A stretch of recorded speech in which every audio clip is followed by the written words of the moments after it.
Okay, technical glitch. Let's try this again. Hopefully the intro plays.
And welcome everyone to another adventure on Writing Through the Unknown. I'm your host, Michael Koff, and tonight's guest is a very special guest, and I am so grateful to have him on. I had the privilege and honor to not only MC him at a conference, but to listen to his presentation. And I have to say, you all are in for a huge treat. He has so much knowledge and is so nice. And so I'm going to stop singing his praises and I'm going to allow him to introduce himself to you all. And so with that, I'm going to turn it over to the one, the amazing, super informative Samuel Chong. Hi, thank you, Michael, for having me here. As you mentioned, I'm a lawyer in California, and also I've been a certified court interpreter and a Chinese translator in California. But my main interest is the esoteric knowledge and also the disclosure that we are not alone in the universe. I've been researching and investigating a lot of the paranormals, including the Bermuda Triangle, ghosts, and who and how the Great Pyramid was built. A lot of interesting things that people have been wondering about. But I found the answers through this book, A Theory About Prophecy, which I think connects all the dots and answers all the questions that you may have. That's really cool, and thank you for sharing that. And is the book still in print, or is it one of those where they've taken it off the shelves because it's too informative and they don't want the information getting out there? Well, it is still in print in the US and also in the Western world, but in China, when it was published, the government removed a few sentences because of the censorship over there. And a lot of people normally don't want this book to be read by the people, by the mass, because it actually advocates peaceful, nonviolent resistance against the tyrannies in the world. Which is much needed right now. And I know you most likely have been asked this many times, but if you'll indulge me, I'm going to ask anyway. How does a lawyer and a court interpreter get into the esoterics and all these topics? Was it just you stumbled on the book, or did you have an interest before the book? I actually had an interest before the book. I had a fascination on everything unknown, including the things that I mentioned, the Bermuda Triangle, the pyramid, and life after death, near-death experiences, reincarnation, and also some of the things that are not explainable. For example, I've been researching people who have ESPs, extrasensory perceptions, or special abilities to see through a person's body and to predict the future. And I did a lot of research on that, and I think this book answers a lot of the questions. And also, as a lawyer, I want to really convey such messages to my colleagues or my peers who really need such a spiritual message, because they actually want to earn a lot of money and make a living out of the people. But I think um, the purpose of life is not financial, not materialistic, but spiritual. We should follow the teachings of Christ to be spiritual, as well as the Ten Commandments in the Old Testament of the Bible. And because when we die, we do not take away any of the wealth that we accumulated. We take away the spiritual lessons. That is beautifully said. And with that, I'm kind of curious because I don't think we covered this in your presentation at the conference, but what is your thoughts on who did build the pyramids and how? Well, it was actually built by people who had knowledge, ancient knowledge, actually from ancient civilizations that disappeared. We did have two continents that existed in the ancient past, one of which was Atlantis, and the other was Lemuria. Lemuria existed in the Pacific Ocean, and Atlantis existed in the Atlantic Ocean. And it was a very wise and learned person from Atlantis called Thoth who built the Great Pyramid in Egypt. He was not a god as what the Egyptians now believe. He was just a regular person, but he had the knowledge to use anti-gravitational technologies and supersonic vibratory systems to cut the huge stones in a very precise manner.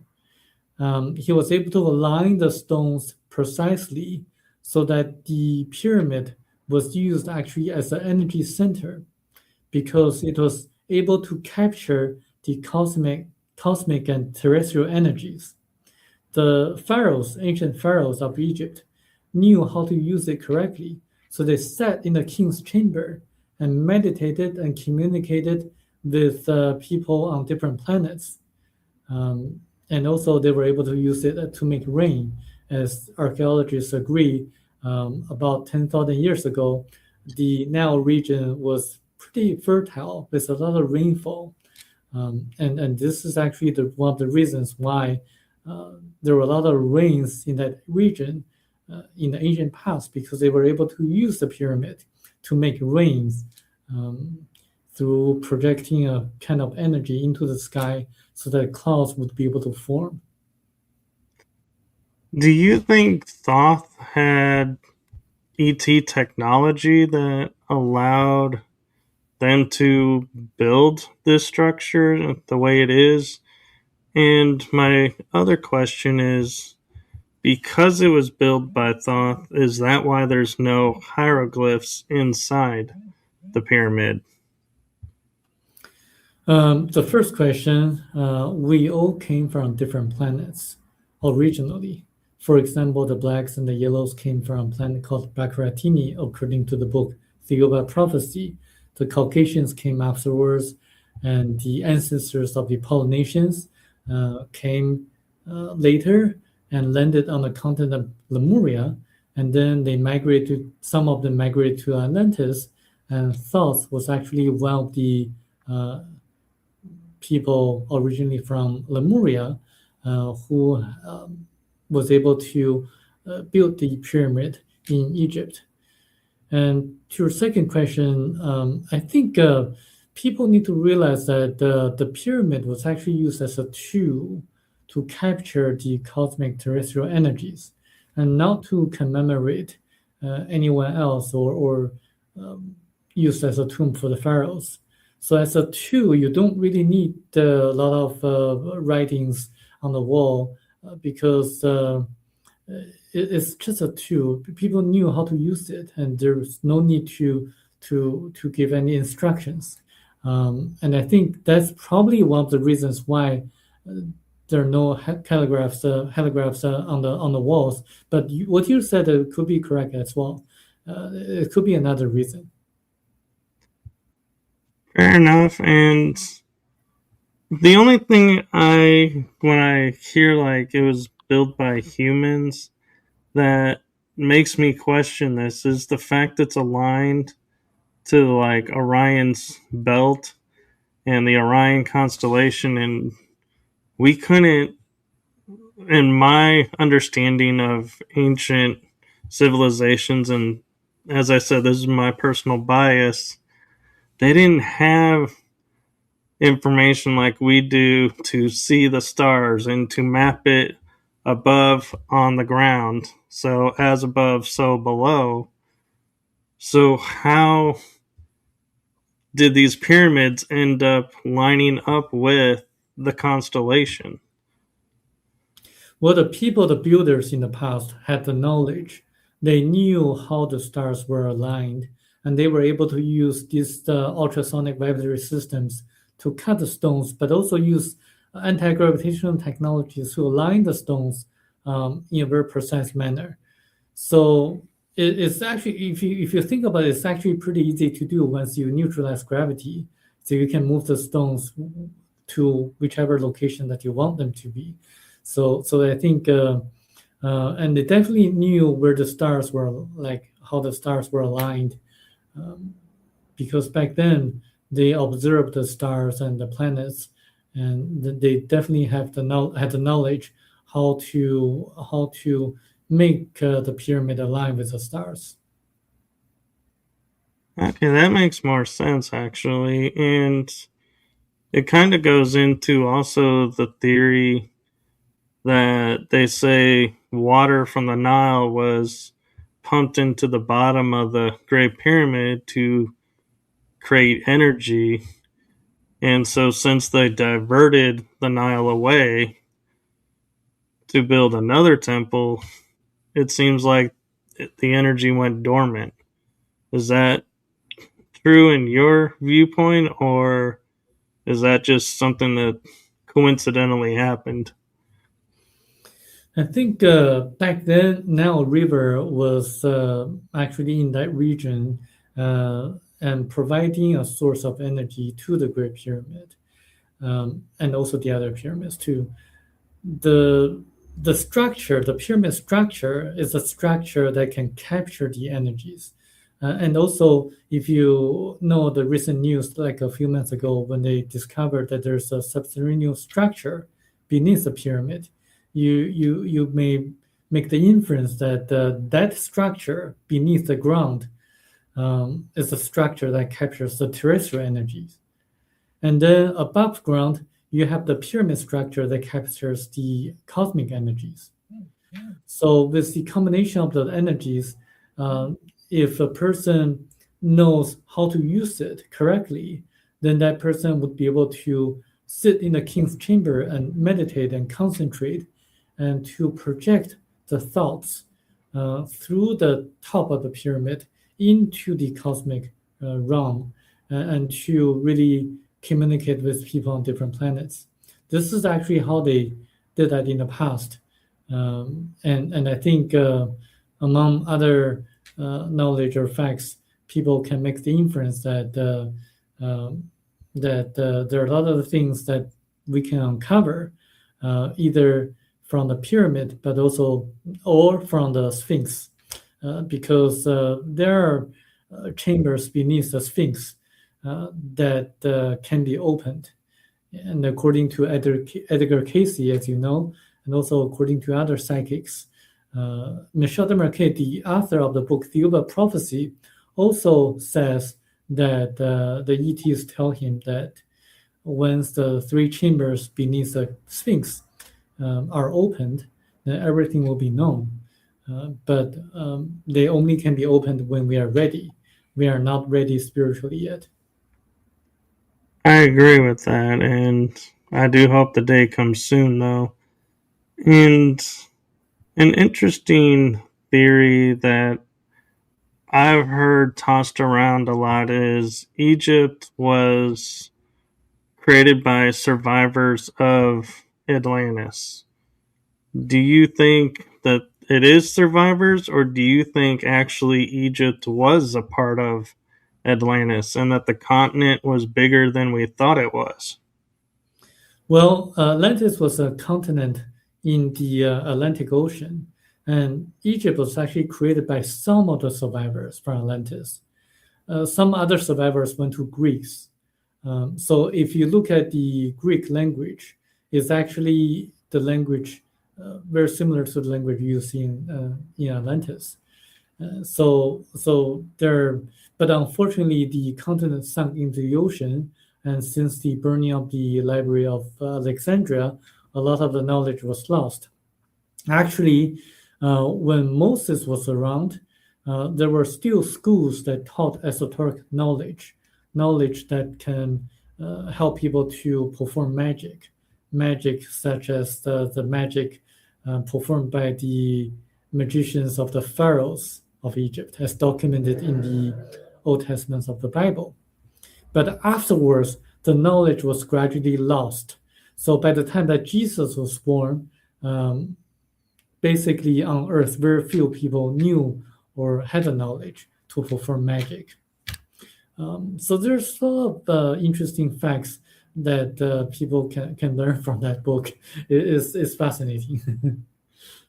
And you raise a good, interesting point with the Atlantean survivors going to Egypt and Greece because in history, Greece in the Ptolemaic age ruled Egypt, but they seemed to get along. It wasn't like a major conflict and they were constantly, you know, jarring and trying to fight and get freedom. It was like they just accepted it.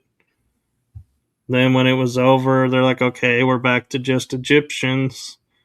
And so could that be why? Because they had that common ancestry connection that they were like, okay, we're going to be partly Greek now. Cool. Yes, that's actually one of the reasons. The other reason was that people on the continent of Lemuria and Atlantis were highly spiritual and peace-loving people. So they did not want to have wars.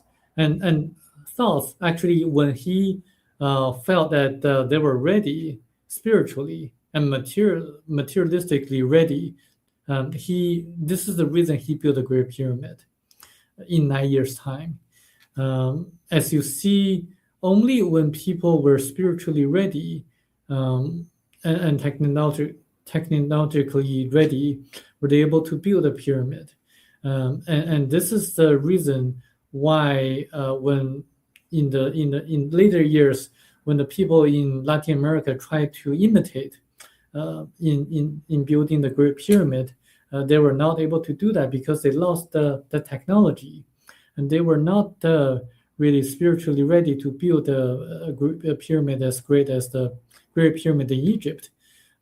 So as you see, the later years, the pyramids were not as great as the ones that they built before.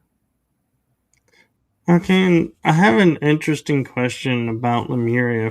If we can sidestep over to the Pacific for a moment, and that is, I hear it referred to as Lemuria, but also Mu. And so, is there a difference between the two, or why is it under two different names? It's actually the same. It's just the two names that people call the same continent. Actually, on the continent of Lemuria, there existed a very, very successful and spiritual civilization in which there was no money. Money did not exist on the continent of Lemuria or Mu.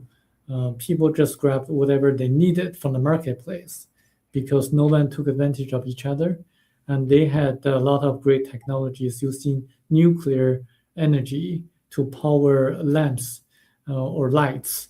They also knew how to use anti-gravitational technologies to build a pyramid that's 3 times as great as a pyramid in Egypt. They also built the moas, the statues on Easter Island. So this is why when you go to west of Chile, go on that island, you're going to see that even with modern technology, it will be very, very challenging and difficult to duplicate the moas, the statues on Easter Island. That's actually one of the remnants of the ancient civilization of Lemuria. So, do you feel the Moab statues are they deities, or do you think they're statues of actual Lemurians?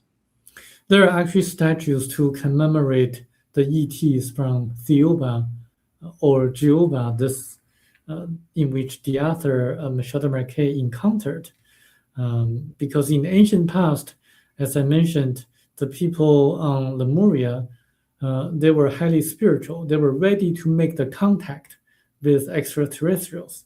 And the extraterrestrials were in frequent contact with the people of Lemuria. So they actually built the statues, the moas, to commemorate or to remember the ETs that were in contact with them and actually help them to colonize parts of India. So this is why when you look at some of the paintings in India, you see a lot of gods and goddesses who appear to be on chariots of fire, or maybe they appear to be either not male or not female. They're kind of like gender neutral. So there's a reason for that. If you read the book, you're going to realize the reason for that.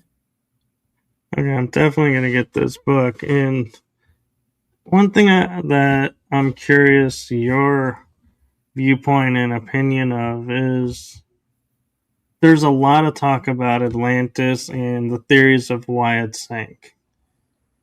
But when you ask people about Lemuria, they just say it sank. Why is Atlantis more like controversially sought than Lemuria? One of the reasons was that on the continent of Atlantis, there existed a race that's the Caucasian race. And there are a lot of legends and stories on how what happened to that continent.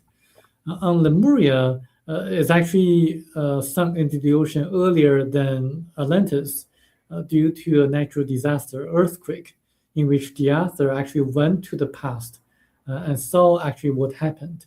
And it's purely a disaster that they did not really anticipate.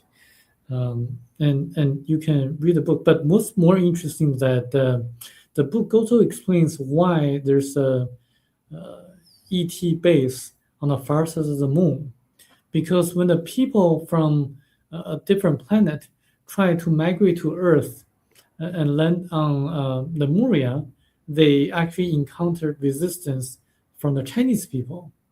So they retreated back to the far side of the moon and build ET bases, and so that they could actually migrate their people little by little, step by step,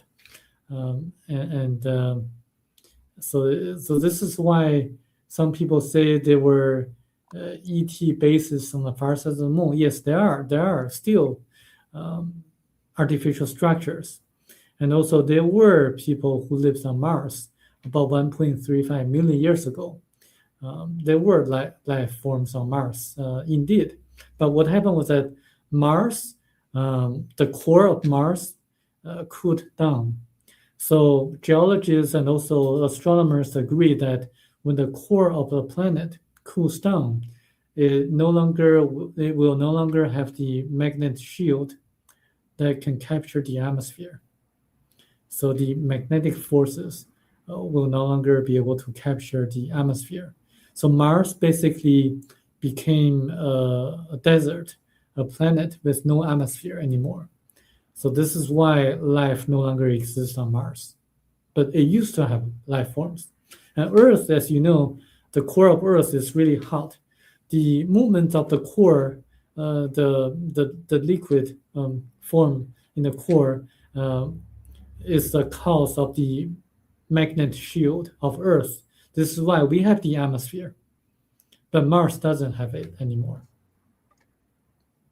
So with our core moving around, and they're saying like the northern point geo or magnetic north is moving much quicker now. Does that mean our core is cooling down and our atmosphere is going to shift, or does, in your opinion, the fact that the cores alternate, they do that naturally, and we're just kind of fear mongering that it's going to be total devastation?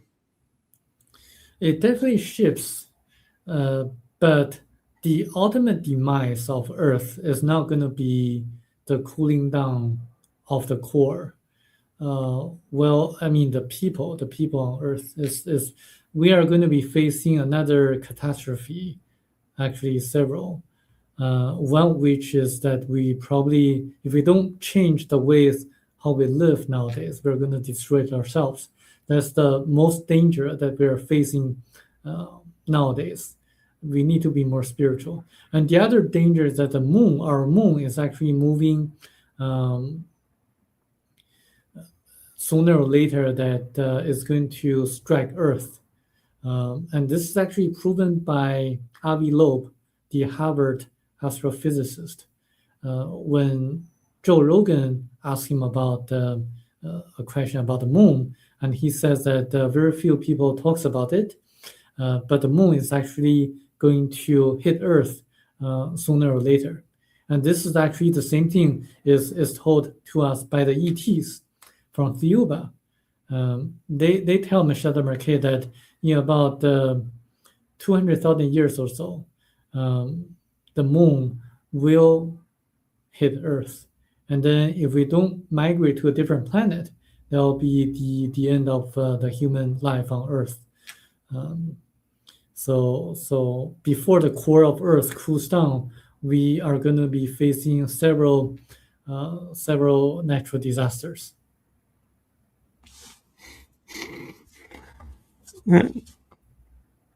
Wow, that's actually making me think a lot about things, because I know the moon is artificial and was placed to help balance the planet, but I never thought about its orbit decaying and eventually hitting the planet, and so that that is interesting. Wow, I got to think about that. And one question you kind of mentioned, how in China things are more censored, probably, than they are here, even though there's a lot of censorship here. How is it, when there's a sighting in China? Does the government say, like they do here, "Oh, you saw a weather balloon. That wasn't anything," or are they more open about the UFOs? Well, it depends on the period of time that you're talking about. In the early 1990s and the early 2000s, the Chinese government was actually quite open to this kind of phenomena. The official media reported on few sightings and also close encounters with the extraterrestrials. And they are actually well documented, and there are investigators who performed psychological examinations on a person who claimed that to have contact with the ETs, also lie detector tests as well. And the official media reported on this, but after a few years, in the last 15 years or so, the government became very, very quiet, and they don't want to report anything out of the extraordinary, or they don't want to report anything that's not in the textbook. So the attitude of the Chinese government changed. But there are a few sightings publicized and well known to the Chinese public that occurred in the early 2000s and 1990s. There was actually one well documented Roswell crash of China, and in which they actually recovered a ET vehicle that crashed in China, and one ET survived, and the other died. And but the Chinese military took the vehicle and the ET body, and the other ET who was still alive, and then the researchers in China never heard back from the government. So there are incidents in China which were well publicized by the ufologists in China. But recently, this book, The Theoba Prophecy, got into China as a science fiction. But as you know, people know that it has to be classified as a science fiction in order to be published in China.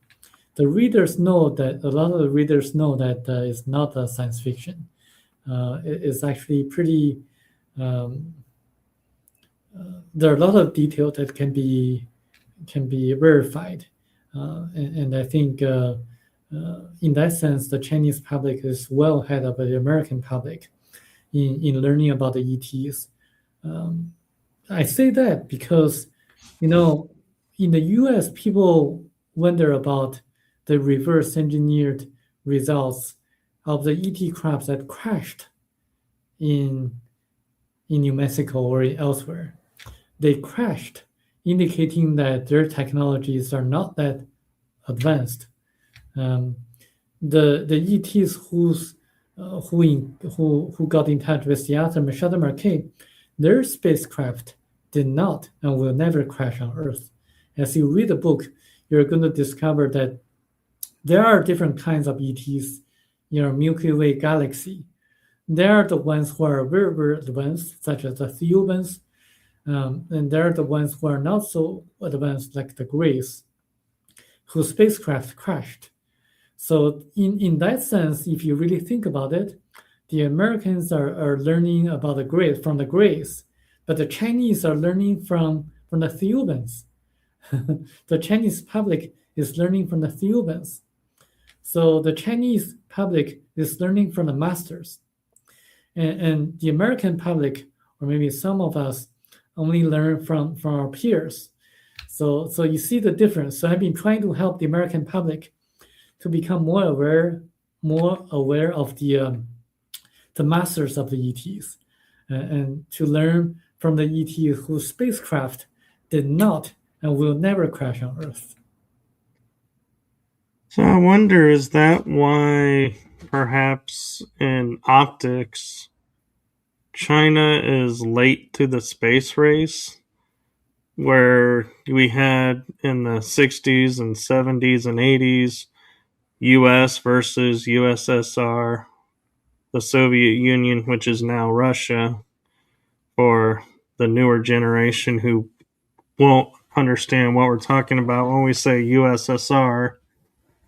And because we were learning and backwards engineering from the Greys, that we raced to get into space faster, where China was like, yeah, you guys go ahead and race out, and you guys are going to have all these issues, and we're going to go into space the right way. And that's why it took longer for people to hear about China entering space.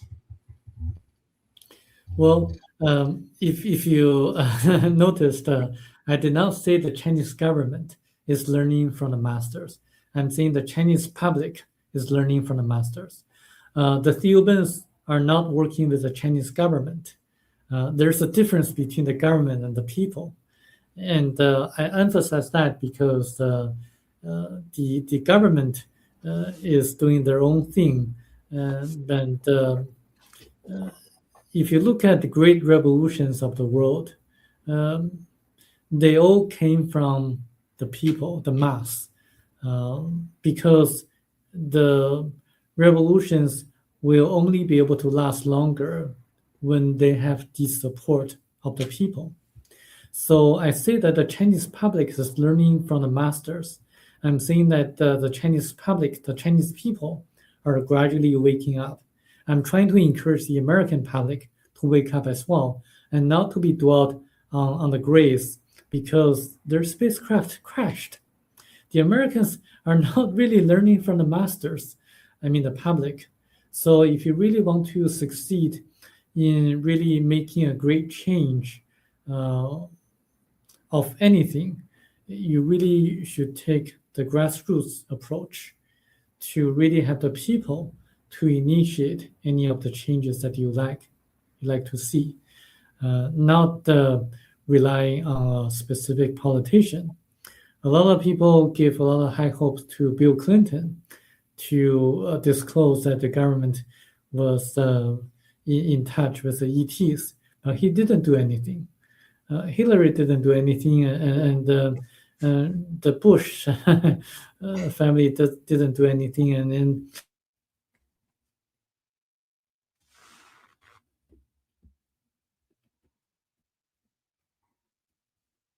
I think we froze.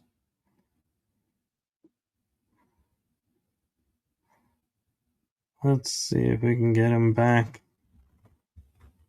you still hear me? Okay, Okay, you're back. You froze for a moment. I see. The last thing we heard was that Bill Clinton and Hillary didn't do anything, and then you froze. Yeah, I mean, we should not rely on the politicians. If you really want to make certain changes, you should really focus on the people because the politicians rely on the people, and we should really take the grassroots approach and fundamentally make the change that's initiated by the people. It's interesting you say that because I'm visually like replaying in my mind the movie The Martian. I don't know if you saw that one, No. but we send a team up and onto Mars, and they end up leaving one Martian behind, and he has to learn how to survive. And America can't build a shuttle to get there fast enough. And China's scientist calls up and says, "We got a shuttle you can use, and we can retrofit it." And it's interesting because I think it was like our scientists working with the Chinese scientists, and they were able to get up there and rescue the astronaut. And when I hear you saying, it's not the government, it's the people, I kind of have to sit there and wonder, where do the scientists fall? Do they fall in the category like here in America where they answer to the higher up, government agencies to control what they can research and not research? Or do they have more freedom over there? In China, the astronauts and the scientists, they don't have any freedom. They're protected by the government. So they have to listen to the instructions of the government. But I really want to emphasize, I don't know if you know this, but if there's a disclosure, the Israeli Space Agency will have to be involved. And there's a reason for that. Because we all came from different planets originally. And the Hebrews came from a different planet. This is why in the Old Testament of the Bible, they were the chosen people. And if you look at nowadays, if you look at some of the things about the Jewish people, you're going to see that they're really unique. They account for only about 0.2% of world population, but 22% Nobel Prize winners are Jewish people. They excel in the fields that they go into, in the business field, in the legal field, in the entertainment field. So they're statistically significant. Like if you look at some of the statistics, the Ashkenazi Jews in the U.S. they live 5 years longer than the average Caucasians in the U.S. So this is actually statistically significant, and there's a reason for that. Because when you read the Old Testament of the Bible, you're gonna read people who lived 800 years or 900 years of age, and gradually their longevity got reduced, and there's a reason for that. If you read the book Theoba Prophecy, you're gonna know the reason. You're gonna know why the Hebrews were the chosen people. You're gonna know why Jewish people are so unique, and you're gonna know like a lot of the things in the Bible, such as who really destroyed the two cities, Sodom and Gomorrah, and why they were destroyed. You're gonna realize who really parted the sea for Moses, and who really gave the mannas to the Hebrews to eat during Exodus. You're gonna realize like the Star of Bethlehem was actually a space vehicle of the ETs. It's actually proven by astronomers, verified by the astronomers in China, because they saw a star that remained in the sky for 70 days. Because the Chinese astronomers kept a very good record of the changes in the sky or in the stars. Actually, I wrote an article about that, and you're going to discover a lot of things that you really you probably would want to know. No, that's true. And the one thing that I'm curious your thoughts on too is, as we're talking about disclosure and everything, is a lot of people are saying like religion will not survive the disclosure movement because there's so many, I don't want to say lies, but disinformation or misrepresented information that's come through the religious orders over the centuries, that when disclosure comes, that's all going to be revealed. And it's like, I feel like it's going to be humanity is going to turn their back on it. Do you think that's the future of what's going to happen with religion and disclosure, or are people going to find a happy medium with it? I think it really depends on how the current organized religions transform themselves. If they are insisting on being the pastors or the priests that people have to listen to, then they're probably not going to survive, because actually religions is actually a curse on earth. It's actually the number 4 danger on earth according to the ETs. Number 1 being money, number 2 politicians, number 3 journalists and drugs, number 4 religions. And we should be spiritual but not religious, because organized religions tend to serve their own interests. We should be spiritual, meaning that we should follow the 10 Commandments of Moses and the teachings of Christ, and to be kind with one another, and to really be compassionate and love one another. And also during the compilation or canonization of the Bible, certain concepts such as reincarnation were removed from the ancient scriptures. Because if you really do a lot of research, you're going to realize that medical doctors, like scientists like Dr. Ian Stevenson, studied people who remember their past lives, people who can prove reincarnation, the existence of reincarnation.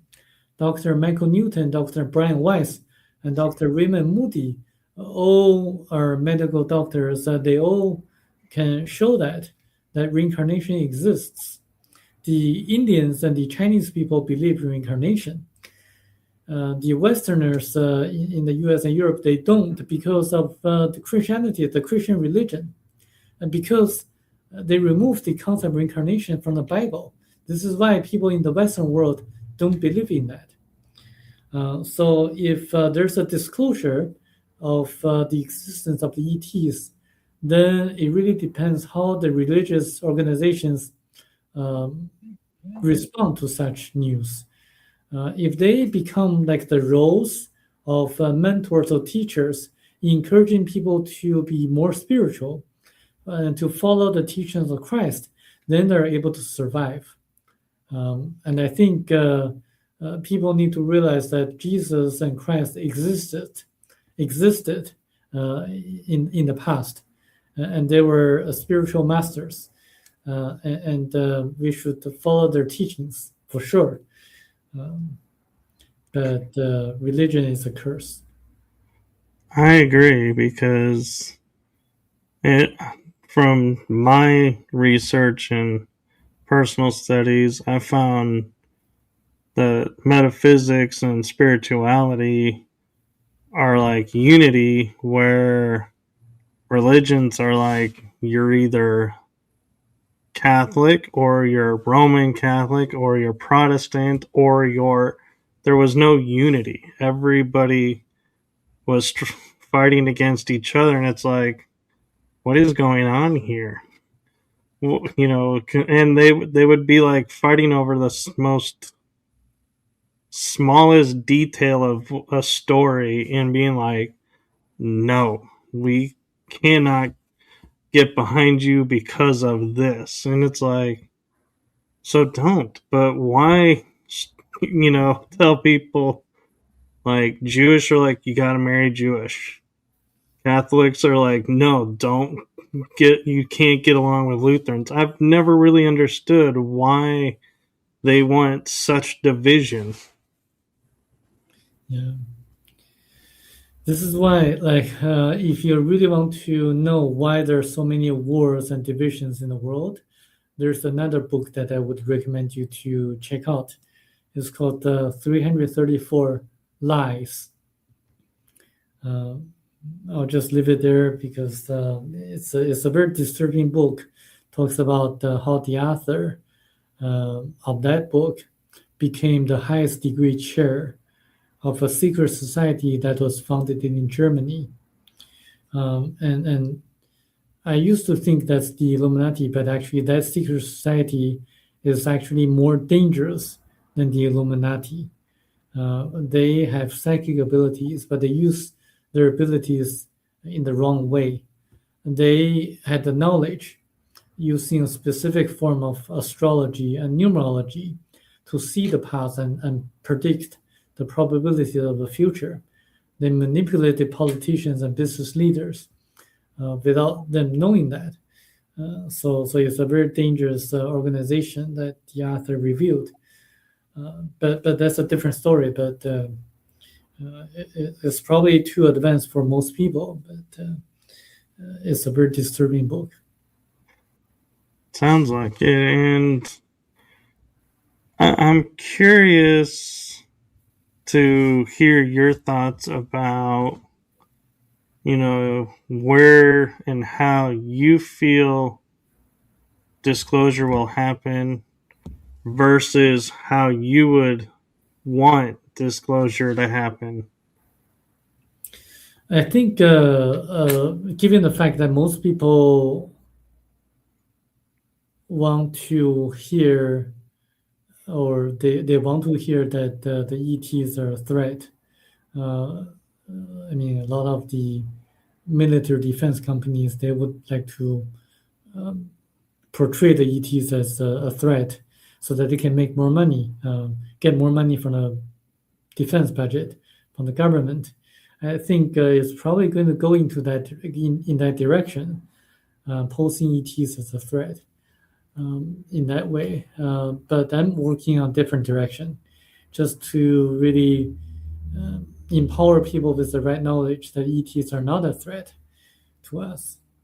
And I think we need everyone to join the force and to awaken the people, enlighten the people, so that they can have the right knowledge. Because if the ETs really want to invade us, they would have done that long time ago. They wouldn't have to wait until now.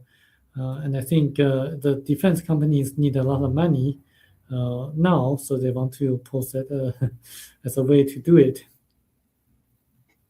Right. Yeah, that's true. And I have an interesting theory. I'm interested to hear what your thoughts on it would be, and that is like Lemuria and Atlantis. It was recorded they sank into the ocean, but yet we can't find definitively where they are. So, is it possible that instead of sinking and being destroyed, that they somehow energetically shifted from our level of the earth and are like now in like Agartha or inner earth, and they left the main planet surface because, like you were pointing out, we had gone away from peace and spirituality. So, to preserve their way of life, they left. Could that be more accurate of what happened to both of those cultures? I definitely hope so, that they survived the catastrophes. However, it's very unlikely that they moved their entire civilization to elsewhere on Earth. Uh, there are archaeological findings or structures in Latin America that puzzle people nowadays. And also the fact that the ocean, the Pacific and Atlantic Ocean, are oceans are the least explored areas on Earth. Um, I think if we really explore the bottom of the ocean, Atlantic Ocean or the Pacific Ocean, we will be able to find evidence of the ancient civilizations. Um, it's just that we haven't really fully explored the bottom of the oceans yet. I definitely would hope that there are people who survived the catastrophes. I have not found any verifiable evidence on that yet. And I'm curious your thoughts, going a little bit deeper with that is, and pointing out as far as we're told, we're not exploring the oceans and we're focusing in space. Why do you think that is, in your opinion? Why wouldn't we want to explore our planet more and learn, if there's, places we could live like in the ocean and, expand our horizons that way? Why are we so driven to go into space instead of the ocean? Because everyone can see space at night or during daytime. Not everyone can see the ocean because unless you live in a beach or near the beach area, you probably won't be able to see the sea or the ocean. But everyone can see the sky, so that's why it fascinates more people than the sky fascinates more people than the ocean.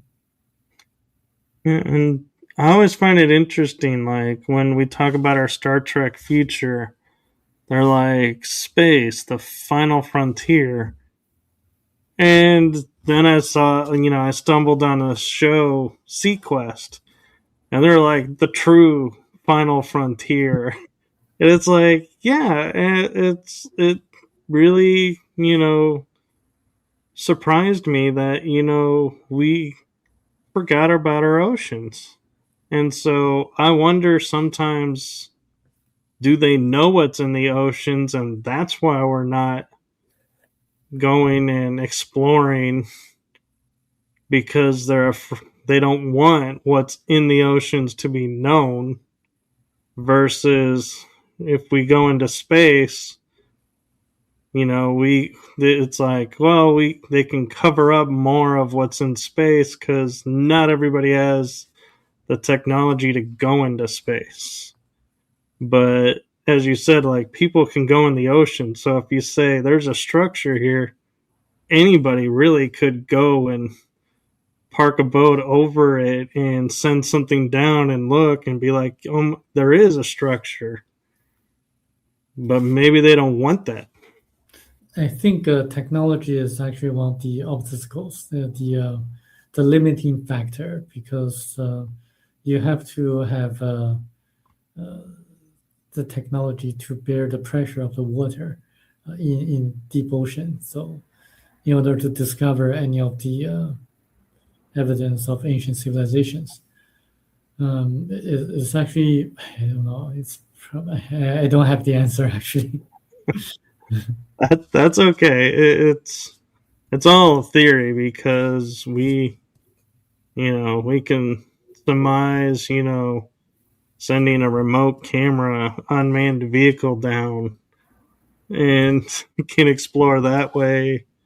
And so, but that costs money and costs money to go into space. And so it's like, yeah, it kind of in your mind, you're like, it's a 20/20 or 50/50, which way you want to go. But yeah, it just, and I wonder, could the ETs be behind also why we don't look at certain parts of our oceans versus there are certain spots in space we don't look because of the ETs.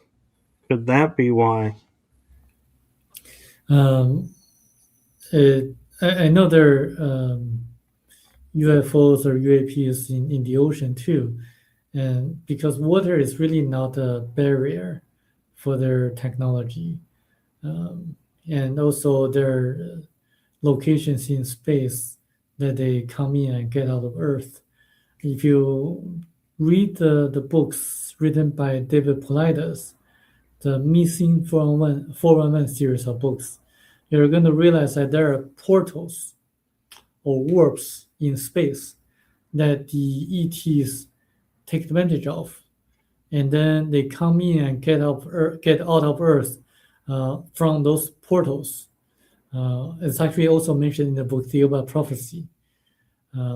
So those locations are also the locations which people gone missing, who have gone missing, like in the Bermuda Triangle, where the planes and ships disappear, and also in the national parks in the U.S. and Canada, where hikers or climbers they disappear, vanish in very strange circumstances because there are warps like ribbons float in space. They move around, and then but the ETs know the locations of the portals, so this is why they come in and get out of Earth using the portals.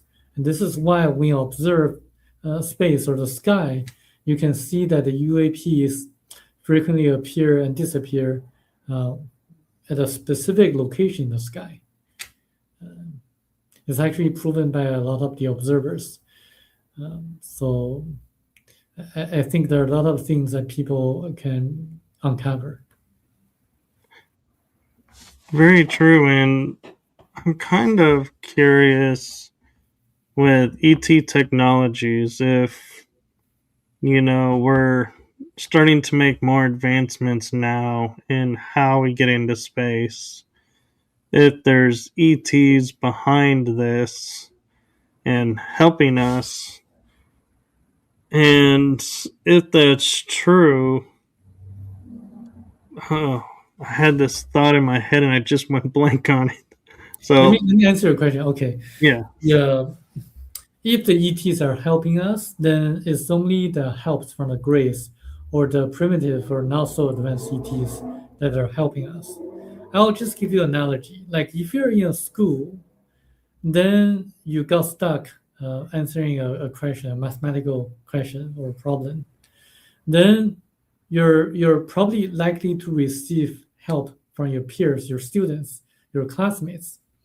Um, and this is like when you go home, you probably wouldn't receive your help from your parents, because if the parents are wise and knowledgeable, because the parents know that if they just provide direct assistance, just give you the answers, then you're not going to learn as much. They're probably going to give you some general directions and ways for you to really solve the problems on your own, because that's a way for you to learn. So similarly, the advanced ETs are now going to give us direct assistance in developing such technologies. It's the peers, the Greeks who are our peers, who may have agreed with the U.S. government, forming some kind of exchange or agreement, and to provide certain technologies to the military. But I wouldn't say that I don't think the advanced ETs are providing such technologies. For another reason would be that we are not spiritually sufficient to receive their assistance, because if they provide such technologies to us, we're just probably going to have another war and destroy ourselves. It's really sad that people are just like that way. It is sad, and I agree. And I know we're at a little like a minute over the hour. Do you have time to talk some more, and or do you need to go? I want to be Yeah, respectful of your time. yeah, we can extend. We can, yeah, continue. Okay. One thing I'm curious, when we're talking like ET technologies and that, are being talked about coming, like I'm sure you've heard the term medbed, which is supposed to be quantum holographic interface, which is supposed to heal our bodies and restore us to our normal lifespan, not the short lifespan we've been created to. Is this, in your opinion and your thoughts, beneficial ET technology, or is this a ET technology that's going to turn around and be another means of control and keeping us from expanding our spirituality? First of all, I don't have enough information about medbeds, like specific verifiable information.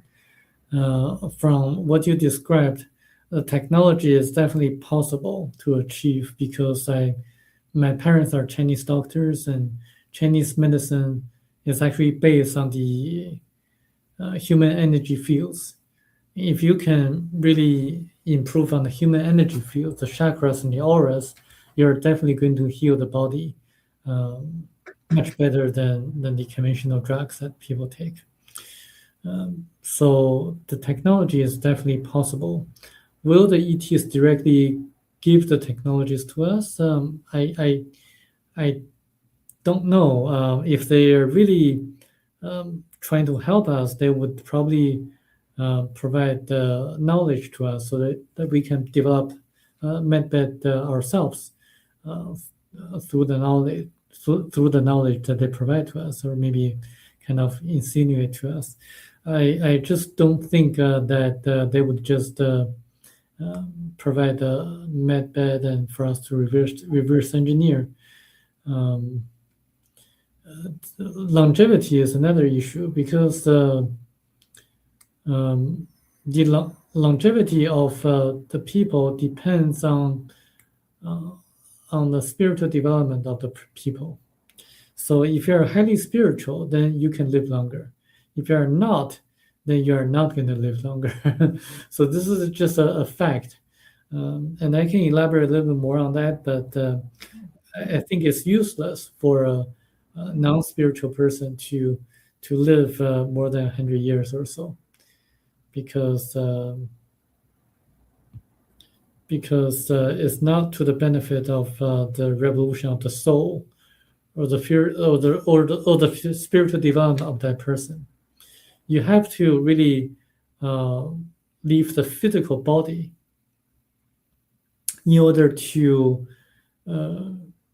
understand the spiritual lessons that you need to learn in your next reincarnation. So what happens is that when a person's astral body leaves the physical body, there's going to be a life review process.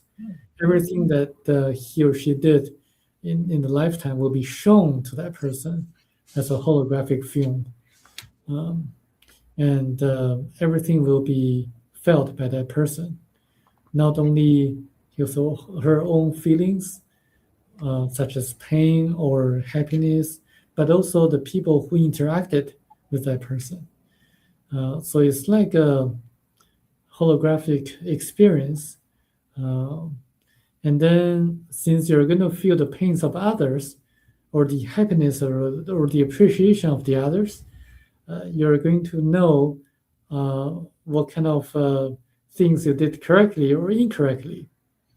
So that's when you decide what kind of spiritual lessons you're going to learn in your next lifetime. So it would not be beneficial if you just keep living on Earth for maybe a few hundred years or so. It's probably not the best or the most efficient approach. That makes total sense. And I'm curious with your background and your studies and cultural background. I don't know if you're into the astrology or not, but what is, in your opinion, as we're kind of dipping our toe somewhat in disclosure, that it happens that this year is the year of the fire horse? Is there significance to that and kind of guidance and, leading to the more spiritual side through the fact that we're in the year of the fire horse, or does that just coincidentally just happen and they're not really related? Astrology works for sure, according to the ETs. I mean, but not in the way that most people think. So we have electromagnetic fields or electrons on Earth, um, and the stars and planets influence the electrons or electromagnetic fields of electrons. And so when a person is born, or when like a specific moment of time uh, occurs, there are certain aspects or tendencies of the electrons affected by the stars, the locations of the stars and the planets. So it's the aspects or tendencies of the electromagnetic fields of the electrons that tend to have specific influence on the actions of the people on Earth. So that's how astrology works. And I definitely hope that there's going to be a disclosure this year. And I've been pushing so hard for people to read this book, Theory of Prophecy, because it talks about the author's encounter with highly advanced ETs, the ETs who are more advanced than the Greys, the ETs who have been watching over us throughout history of mankind on Earth, as documented in the Bible, the Old Testaments and New Testaments of the Bible. And I think they have been acting as our mentors, helping us, giving us nudges from time to time to develop our spirituality. And you can read this book as a science fiction or as a fantasy novel. It's a very good read, and it's a page turner. But you can get a lot of things out of the book because it has a lot of practical advice or practical values. For example, it emphasizes that one of the most overlooked sentences in the Bible or teachings of Christ from the Bible is that the kingdom of God is within you. When you have challenges in life, you should look inside for answers. Look inside and follow your intuition, follow your gut feelings when you have difficulties to decide one way or another. Also, it tells you how to improve your health from a different perspective. So there are a lot of things in the book that are gems or practical advice that can give you a lot of values. Actually, reading the book has been my best investment in my entire life. That is a really high praise for a book, and so I do hope a lot of people do check it out. I'm going to personally check it out and look through it. And I just remembered a thought that I was going to ask you earlier in the episode when we were talking about reincarnation, and my mind just reminded me, and that is, in your opinion, why do some people believe past lives are possible but reincarnation isn't? And vice versa, saying, oh, reincarnation is possible, but there's no such thing as a past life. To me, you can't have one without the other. But I'm curious if you've come across that and your thoughts behind that. I agree with you. They have to coexist in order to make sense, common sense. We constantly evolve spiritually through the different reincarnations. Actually, the author Michel was taken into his past lives. He was shown his past lives. So in each of his past lives, he had a different spiritual lesson to learn. And we do that all the time too. I mean, we evolve, and we actually reincarnate not only on Earth but also on different planets.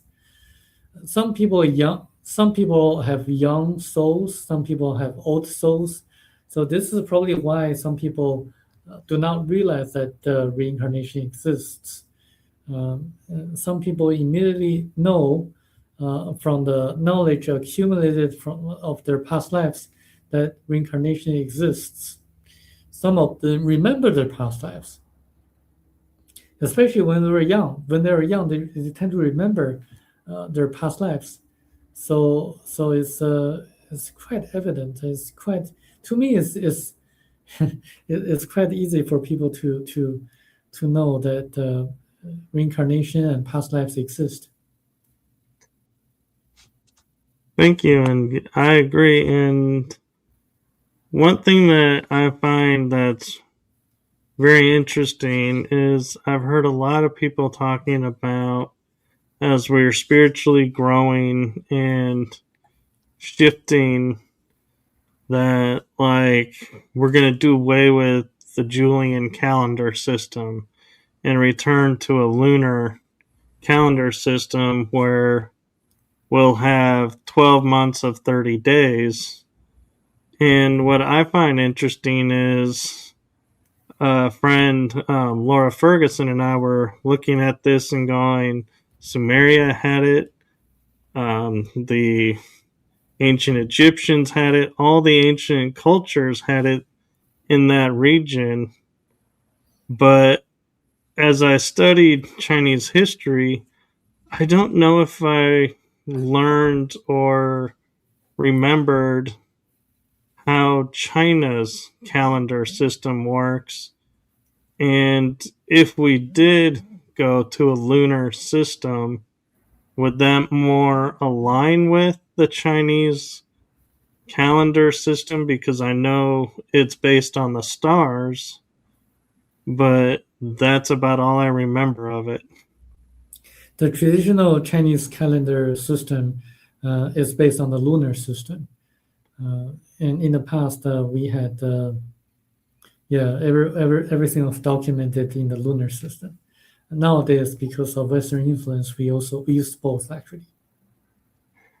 Okay, so do you think that that's going to help us spiritually, that we're going to be leaving this man-made system of time and returning to a more natural lunar time, even though I can't really say the lunar time is natural because the moon wasn't always there, so it can't really be natural. I like to ask you, like, where did you get the information that the moon wasn't always there? Because you're absolutely right. According to the ETs, that the moon was actually captured. The moon did not exist on Earth back 1.35 million years ago. However, like I would say, I forgot the number of the exact year, but just a few thousand years ago, or maybe longer than that, moon appeared and it was captured by Earth. Um, and you can use artificial to describe the moon, because it's inherently different from Earth. However, like I would say about, oh yeah, I remember. So back about 250,000 years ago, the moon was captured, at least from that time. So they were. So where did you get the information that the moon wasn't there a long time ago? I actually was reading some indigenous North American tribal cultural material, and there's references to when the moon arrived in some ancient Greek texts. And so that's where I was like, in my mind, I was like, okay, if the ancient Greeks are the only one on the planet that said, yeah, there was a time before the moon, I'd be like, maybe that's symbolic, but the moon was really there. But when another bunch of cultural tribes on the other side of the world sit there and say, oh, there was a time before the moon, I'm like, wait a minute. We got two different sides of the equator, or not equator, but hemispheres talking about the same thing. There's got to be something to this. And so that's where I was like, okay, the moon didn't break off of the earth as we're told in science class and hasn't always been there. Right. I didn't know about that, but you're absolutely right that the moon was not there long time ago, 1 million years ago or so. Um, and people in ancient civilizations knew about this. Yeah. So the legends, yeah, say so. And so I'm curious, you mentioned the moon was captured and brought here. Do you think that it's a piece of another world that was destroyed that was captured and brought over, or and that's why scientists are like, there's only 8 planets in the solar system now, not 9, because we don't want the 10th planet to come because of that prophecy. Well, the moon was a comet that was captured by Earth, um, and uh, and I would say read the book Theory of Prophecy, and you understand why there are basically 9 planets, or 8 or 9 planets revolve around a star, like our solar system, and why there are like 9 stars that revolve around a bigger star until the center of the universe. So this is actually a pattern of the universe yet to be uncovered by astronomers. Um, I would love to continue the conversation after you read the book. Yes, and I'm glad I didn't read the book because I feel like a lot of my questions might have been skewed differently, and so. Yeah, Uh, but yes, I'll definitely will do that, and I'm going to take a moment and see.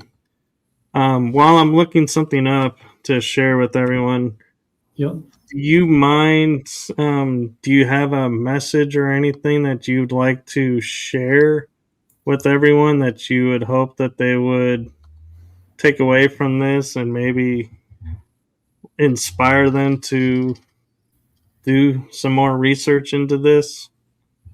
Yes, the ETs tell us that the number one danger on Earth is money.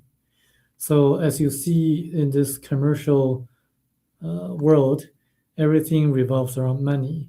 So, if you have a way to cure cancer, but if a company cannot make money out of it, the company will have no incentive to promote such method to cure cancer. Instead, they would tend to develop uh, pharmaceuticals that would cost hundreds of millions of dollars to really treat the symptoms of cancer and not necessarily cure it. Because the companies will not be able to make money because they have to serve the interests of their shareholders. So are the defense companies. They have to serve the interests of their shareholders in order uh, to I mean they have to create divisions in the world and to sell their weapons and to create conflicts. So in the education industry as well, in the legal industry as well. so so everywhere. So people have to have the knowledge to really kind of realize that we can empower ourselves with the right information and facts. So this book opens people's eyes and enlightens people with the right knowledge. I really believe that knowledge is power because it can empower us to make the right decisions in our life. I agree. And what I did was I went into your bio and copied the name of the author and the book title.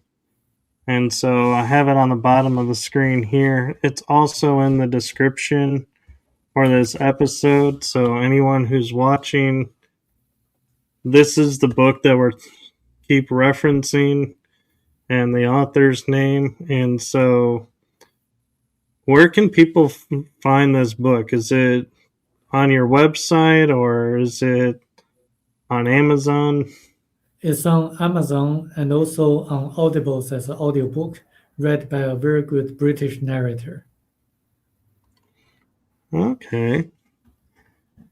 And so if people have questions to you or want to understand more about this, is there a place that you would prefer they reach out to you and talk to you about it? I would prefer they reach out to me on LinkedIn uh, or on Facebook.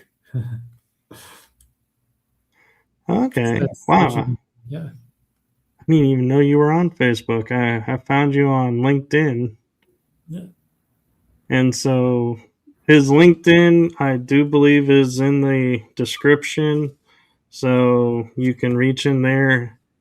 And I can personally say that he does respond rather quickly. So, and if not, he'll explain why. And so don't, message him and then think he's ignoring you if he doesn't get right back to you. Is And so that's why I wanted to mention that is we talk on LinkedIn every once in a while, and so he does respond. So don't feel ignored if you don't get a response in a day. Is he will respond? That I can guarantee you. Yes, I do respond. Well, thank you for coming on, and thank you for sharing your information with us. And I have just one last message from me and my show to you, Samuel, and that is from my heart and the heart of my shows to you. Thank you for what you're doing for humanity. It is seen and it is appreciated. So thank you. Thank you, Michael. And do you have anything coming up that you want to promote or any projects coming up? I'll be speaking at the Ozark UFO conference in Arkansas in April, and also speaking at the Canadian UFO conference in October. So those are my upcoming appearances. Wow, that's really cool. So if you're in those areas, go check it out. His presentation is very interesting and very well presented. I was amazed at the connections that he was making and was able to show them. So if you get a chance, do check it out. And thank you again for coming on and being a guest on my show. I know when given opportunities, we all view it with a little scrutiny and like to vet each other because you never know what's going to happen. So thank you for trusting me and coming on, and I greatly appreciate it. And hopefully, we'll have you on again. Great, thank you. And with that, we're going to say good night, everyone. Have a wonderful day and rest of the week. And depending where you are in the world, make it safe because the weather is coming. And I don't want to go into the quote unquote, what was that TV show? Oh, it was on HBO. Game of Thrones with the winter is coming scenario. So thank you all and have a wonderful night. Excuse me. With that, good night, everyone. Bye bye.